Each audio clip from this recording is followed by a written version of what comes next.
17 जून से शनि होने जा रहे हैं वक्री। मीन राशि पे कैसा होगा इसका प्रभाव, क्या अच्छा होगा क्या बुरा होगा, क्या कष्ट मिलेगा या लाभ मिलेगा, इस बारे में इस कार्यक्रम में चर्चा करेंगे। वैसे मीन राशि पे शनि की 7.5 का प्रारंभ हो गया, उनके सर पर शनिदेव है, यानी उनको दुविधा में डालेंगे, उलझनों में लगाए रखेंगे 2.5 साल। साथ ही साथ पारिवारिक कष्ट, पारिवारिक उलझन, पार्टनर से उलझन, वो सब कुछ चलता रहेगा आपके साथ में। लेकिन ये जो शनि वक्री हो रहे हैं तो ये आपके लिए लाभकारी है या नहीं है, इसके बारे में चर्चा कर रहे हैं इस कार्यक्रम में। सबसे पहले शनि का ध्यान।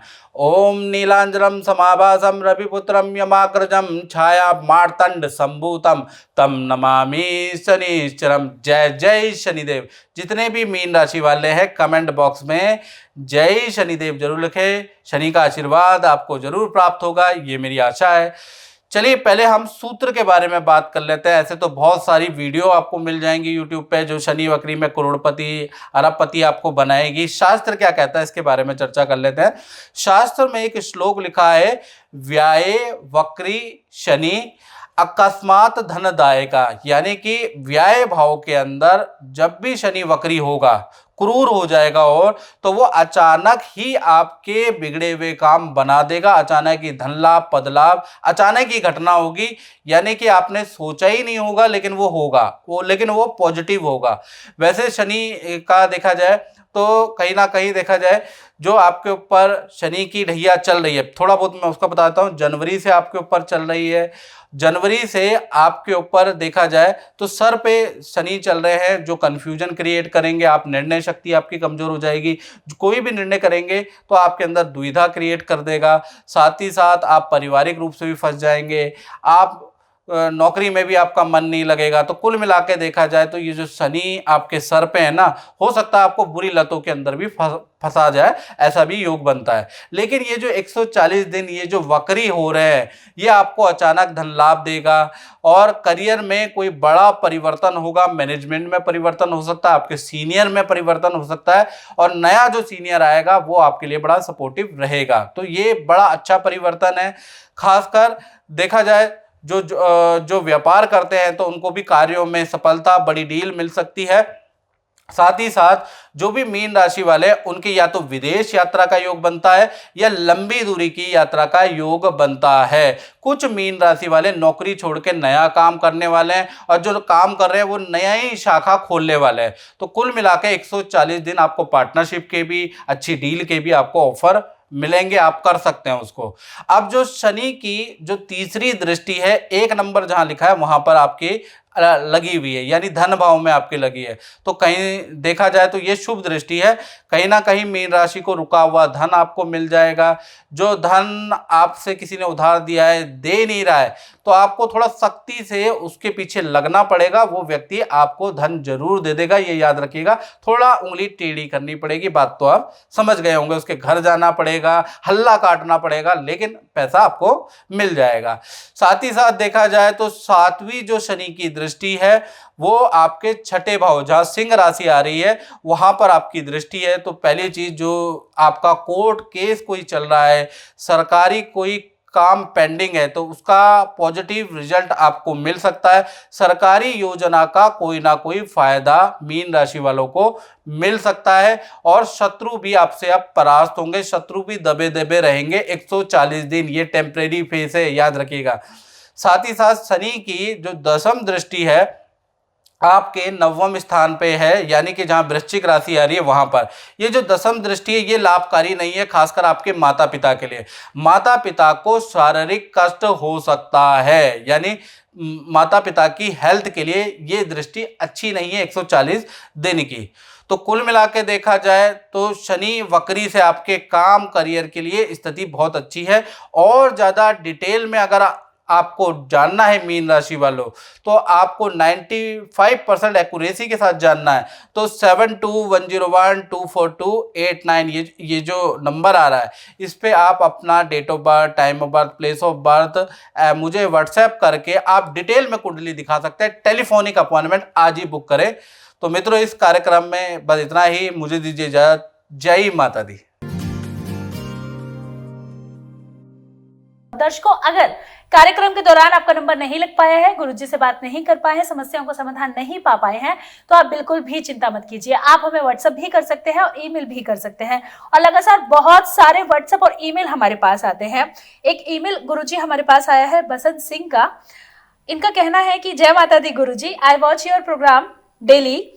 माई name is Basant Kumar Singh, date of birth 24 Jan 1977, 5:30 PM in the evening, place of birth Bihar। इनका कहना है I need your help, I currently unemployed for last 6 months and struggling to get wise position or leadership position. Somehow my career progresses is stuck and need your help. I currently live in USA with my family and struggling with job of my choice. Could you please guide me? Thanks and regards. देखिए, आपकी कुंडली के अनुसार मैं देख लेता हूँ, आपकी शुक्र की महादशा चल रही है। कुंडली में ऐसा देख लेते हैं कि आप सही पोजीशन में होने के बावजूद भी क्यों गिरे। बहुत बार ऐसा होता है कि हम बहुत अच्छी स्थिति में होते हैं और हम एकदम से गिर जाते हैं। तो इसका कारण क्या होता है, हमारी कुंडली के अंदर दोष होता है। या तो सबसे पहला चीज़ हमें ये देखना चाहिए कि अगर हम बहुत अच्छी स्थिति में तो हम क्यों गिरे। इसका कारण जो है आपकी कुंडली में 2 भाव बताएंगे। पहला भाव आपका कर्म स्थान बताएगा कि आप क्या कर्म सही कर रहे हैं या आप कर्म गलत तो नहीं कर रहे, या आपको जाना इस साइड चाहिए था, आप इस साइड तो नहीं जा रहे। तो पहला तो ये बताएगा आपका कर्म भाव। इस वजह से लोग अक्सर गिर जाते हैं क्योंकि वो सही काम धंधे में नहीं सेट हो पाते। दूसरा क्या है, आपका दूसरी चीज आती है आपका भाग्य भाव। बहुत बार क्या होता है कि हम अच्छी स्थिति में होते हैं, अच्छी जॉब कर रहे होते हैं, सालों साल जॉब कर रहे होते हैं और एकदम से खाली हो जाते हैं, हमारे ऊपर विपत्तियों का पहाड़ टूट पड़ता है। या बहुत बार क्या होता है, हम दूसरी कंट्री में सेट होते हैं, एकदम से कोई विपत्ति का पहाड़ हो गया, हम डिपोर्ट हो गए, हम दोबारा जा ही नहीं पा रहे हैं, या ऐसी भी स्थितियां हो जाती है। ऐसी स्थितियां उन लोगों के साथ में ज्यादा होती है जिनका भाग्य स्थान कमजोर है। अब आपकी कुंडली के बारे में बात कर लेते हैं। आपका कर्म भाव तो अच्छा है, यानी कि आगे भी आपको जॉब तो मिलती रहेगी। पहली चीज, जॉब अच्छी मिलेगी, ठीक है। अब क्या है कि जो जिस पोजीशन पे आप थे, हो सकता है वैसी ना मिले, क्योंकि क्या है कि दशा आपकी अच्छी है लेकिन उतनी बढ़िया नहीं है। आप उसको अच्छा करने के लिए आपको अपने भाग्य भाव को सही करना पड़ेगा। आपका भाग्य भाव में राहु बैठा हुआ है। अब राहु बैठता है, और राहु कैसा ग्रह है मित्रों, राहु उदंडी ग्रह है। यानी कि ये राहु की प्रवृत्ति आपको समझनी पड़ेगी कि राहु हमेशा विघ्न बाधा करने वाला ग्रह, और खासकर धन भाव, यानी कि जहां से हम धन सेव करते हैं और धन बचाते हैं। एक तो धन भाव हो गया, दूसरा भाव हमारा क्या हो गया, नवम भाव। नवम भाव का मतलब हमारा भाग्य भाव हो गया, जिसे हमारा भाग और लक काम करता है। तीसरा है हमारा लाभ भाव, कि हम किसी भी यारी दोस्ती या कोई रिलेशन बनाते हैं तो गेन के लिए बनाते हैं, चाहे उससे हमें धन का लाभ होगा, या हमें आर्थिक लाभ होगा, या हमारा सामाजिक लाभ होगा। अगर इन 3 स्थितियों के अंदर राहु बैठ जाता है, धन भाव के अंदर पहला, दूसरा भाग्य भाव के अंदर, लाभ भाव में, तो हम स्थिति को बना तो जाएंगे लेकिन वहां से हम नीचे गिर जाएंगे एकदम से। तो ऐसी स्थिति बहुत लोगों के साथ हुई है। तो ऐसी स्थिति में क्या करना चाहिए, ऐसी स्थिति में आपको आपकी कुंडली का सर्वश्रेष्ठ ग्रह को पावरफुल करना चाहिए। जैसे आपकी कुंडली जो कुंभ लगन की कुंडली है, कुंभ लगन की कुंडली के अनुसार आपके जो शुभ रत्न है, आपका नीलम शुभ रत्न है, आपका पन्ना शुभ रत्न है, आपका डायमंड शुभ रत्न है। तो आपको जो रत्न धारण करना है वो डायमंड धारण करना है। आप जो डायमंड अगर धारण करें तो कम से कम 1 कैरेट का मध्यमा उंगली के अंदर आप अष्ट धातु में धारण करें, इससे काफी लाभ होने वाला है। बस एक ये उपाय आप कर लें। राहु के लिए आपको शमी का एक पेड़ होता है, शमी के आपको 7 शनिवार को शमी के 3 पेड़ आपको लगाने पड़ेंगे। राहु से परमानेंट छुटकारा पाते हैं तो आपको 7 शनिवार को शमी के 3 पेड़ लगाने हैं। मेरी बिटिया की शादी नहीं हो रही थी, मैं काफ़ी परेशान था, बहुत जगह गया परंतु मुझे लड़का नहीं मिल रहा था। फिर मैं गुरुजी से मिला, गुरुजी ने मेरी बिटिया को नीलम दिया, मेरा काम हो गया, मेरी बिटिया का रिश्ता तय हो गया। मैं गुरुजी का बहुत एहसान मानूं। बहुत बहुत धन्यवाद गुरुजी, बहुत बहुत शुक्रिया गुरुजी।